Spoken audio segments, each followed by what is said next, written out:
Oh, yeah! Connecting to the internet! No one makes a fool out of me! Get a load of this! There's only one real Sonic! Well, it's been a week since the big day. I suppose it's time we make an official video about the new Sonic game announcements here on this channel now too, even though there's much to say yet. Sonic Mania and Project 17. Sonic Mania is the most clear project so far and it looks great. A game made for the fans, by the fans, and seemingly devoid of any weird attitudes or gimmicks, just straight what people want. While not quite the game we're fighting for, it's definitely a very good project that we definitely endorse for both pleasing fans, understanding the source material, and giving a group of the fan base their game without any compromises. Of course, what we're the most interested in is in Project 2017. Hard to talk about it as there's little known and the gameplay is only indirectly implied so far, but the attitude and direction seems very promising so far. At this point, it's probably the best for us to assume this game will be, at least in terms of tone and position in the franchise, a reversed Sonic Unleashed. Sonic Unleashed was a Sonic Adventure style game that was starting to have Sonic Colors elements taking control, and it's now seen as a bridge game between those two eras. That's what we're expecting this game to be like, a Sonic Colors style game that gets an increasing amount of Sonic Adventure sensibility seeping in. Mr. Iizuka says it's a brand new experience instead, but considering how all over the place the franchise is, how Mr. Iizuka's statements don't always hit the mark, and we have no idea what he's specifically referring to, gameplay, story, tone, everything, or just only the title itself, I'm not giving that statement too much attention yet. Practically every Sonic game has its own little gimmick and weirdness going on, even when they are literal sequels. We're happy. This looks very promising. Not Sonic Adventure 3, although it's not so much that we want a literal Sonic Adventure 3 to begin with, just a lot more Sonic Adventure elements to return, and on that level, this seems very promising indeed in terms of atmosphere.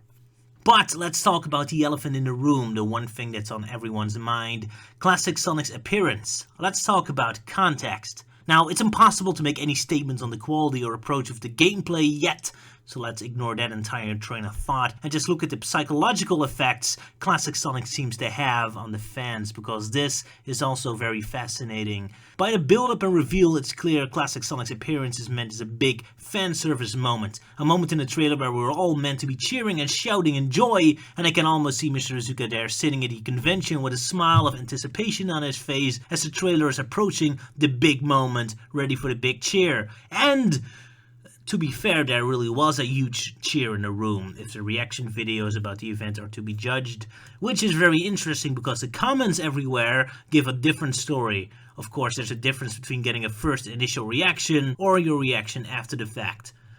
There seems to be three ways how people think about Classic Sonic in the Project 2017 video. Either neutral, with a "I'll wait until the game is done" apathy. Then there's the ones who go, "I love the trailer until Classic Sonic showed up." And then there's the usual Damage Defense squad. Even though the Damage Defense squad seems to be more motivated by irritation and hatred for the anxious Sonic fans jumping to conclusions more so than any actual passion to defend Classic Sonic by itself. I haven't seen anyone who's genuinely excited that Classic Sonic is there yet, although I'm sure there are some, but most of the time it's dismissal or apathy. Which of course leads to the typical Sonic fans are never happy, first they love Classic Sonic and then they hate him, what's up with those weirdos conclusions. Before we get any deeper into this, I suppose I should reveal my point of view first, even though that's largely irrelevant to this debate, but I suppose it helps the discussion when people aren't paranoid over my stance. Me personally, I'm more of the apathetic, I'll see what happens crowd. Not loving it, not hating it, if anything confused is the best way I can describe my reaction to Classic Sonic.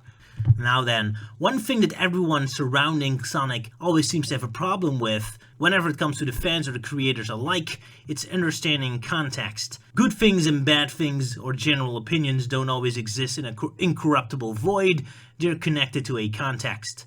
I love chocolate, chocolate is delicious. However, if I'm, say, dehydrated in a desert, just witnessed my girlfriend being murdered by the chocolate serial killers, am sick on the toilet from food poisoning, or am burning alive in molten steel, in those situations you may find that I'll reject your kind offer for chocolate, no matter how delicious. So Classic Sonic. First everyone loves him, now he's ruining the party apparently.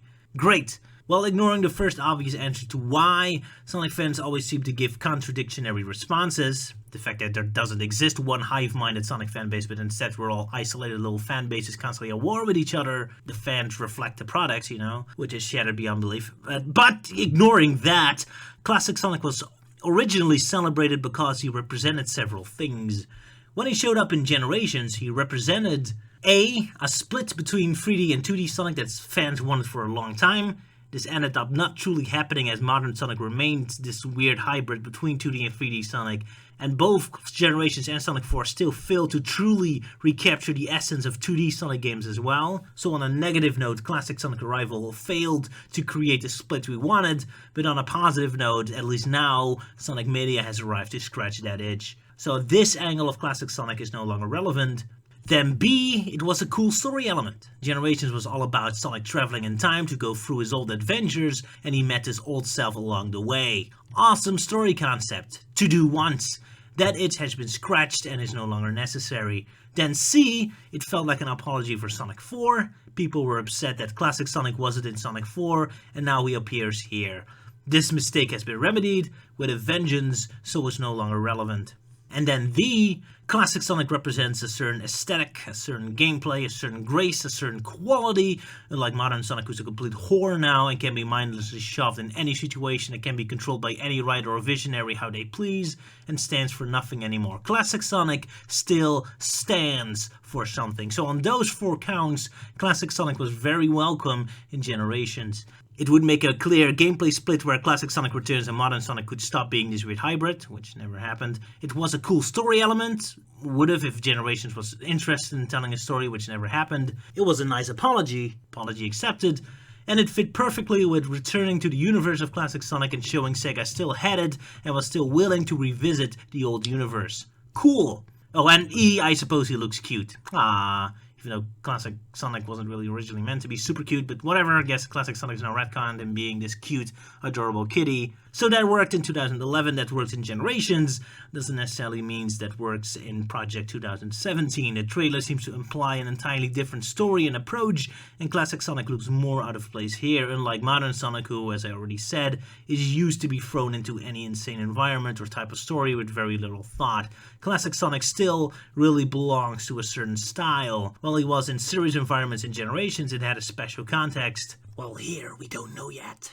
And while Classic Sonic returning in full glory was something desperately wanted in 2011, this has been replaced by an increasing desire for Modern Sonic to stand on its feet right now, and no longer dragged down by unwanted compromises and unholy and unfitting alien elements contaminating the games. The time is right for a true modern Sonic game that finally shows us where the characters stand, and is no longer a marionette to alien ideas and concepts, but has its own identity. This teaser seemed to go into that direction, up until... The thing is, Sega is often accused that it doesn't want to do what the fans want. This is untrue, they do things that fans want. The real issue is that they put very little thought into it and don't understand what fans want and why, failing to understand context. Shadow and Sonic Boom, perfect example. Shadow the Hedgehog is a great tool to use to get a lot of fans excited, but only when you use him correctly. He's like a strong food spice, chili powder, can make a powerful and fantastic meal, but it doesn't mean you should put it into any random dish. This is, I think, a core problem that people have with Classic Sonic here. The fear that he's there to please fans, fan service, but kinda thoughtlessly, like he's just a cheat code. Add Classic Sonic to your game and boom, you get 10,000 extra new customers like magic. Now, it's too early to accuse the game for making this mistake, obviously, but there's a reason so many people have this concern. It's been happening a lot. That things are thrown in for fan service or because it's a cool idea when looked at it in a void, but ends up not fitting or belonging in the final product at all. There's a tragic amount of ideas that have a lot of potential to be great, but end up feeling meaningless as the final result doesn't quite know what to do with these ideas and concepts. Sonic games have a long history with this, so it makes sense this triggers an alarm with many Sonic veterans. It's definitely something I'm on the lookout for in any future interviews and discussions with the crew working on this game for exactly why Classic Sonic is in there and if he really belongs in the project at its core, or if he's just a shiny object meant to excite us. And of course the other reason why people are upset is because this bit of fan service that wasn't really necessary at this moment comes at the cost of a much more needed fan service that people were waiting for, the return of the other cast in a big budget main game. I'm not going into this yet, because Project 2017 still has many surprises left to reveal, so who knows what will happen, but it's definitely a thing. At least Tails and Knuckles get to shine in Sonic Mania, so that's at least one victory. Context is key to everything. The resistance! That sentence from the trailer that resonates with so many people. What is its context? A mere word meant to be cool? Or are we indeed invited to think about a cool resistance, a resistance? Because that sure is something many of us would love in a Sonic game.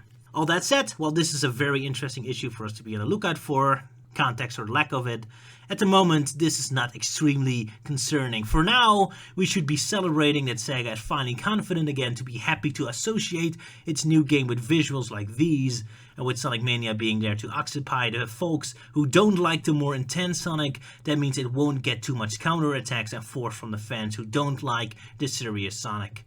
And those should be grateful, at least they have Sonic Mania and Sonic Boom Season 2 and Sonic Boom Fire Nights and the Sonic Twitter account still providing you with an alternative Sonic if serious action Sonic bothers you so much. We had jack shit the past decade, outside of Rise of Lyric's clumsy attempts. Concerns aside, there's plenty left to be celebrated here, so I, for one, am hopeful at the new future. Now let's see if Iizuka can convince me in future interviews or teasers that he truly knows what he's doing. Also, hey, those rumors lately that the game is supposed to take place in Amsterdam. In fact, I even remember that one of the 25th anniversary celebrations of Sonic was held in Huis ten Bosch, a Japanese theme park built to resemble Dutch cities such as Amsterdam. Coincidence? What I'm trying to say is next week I'm actually going to visit a friend in Amsterdam, so if this is my final video, I was most likely destroyed by one of Eggman's robots. Just so you know.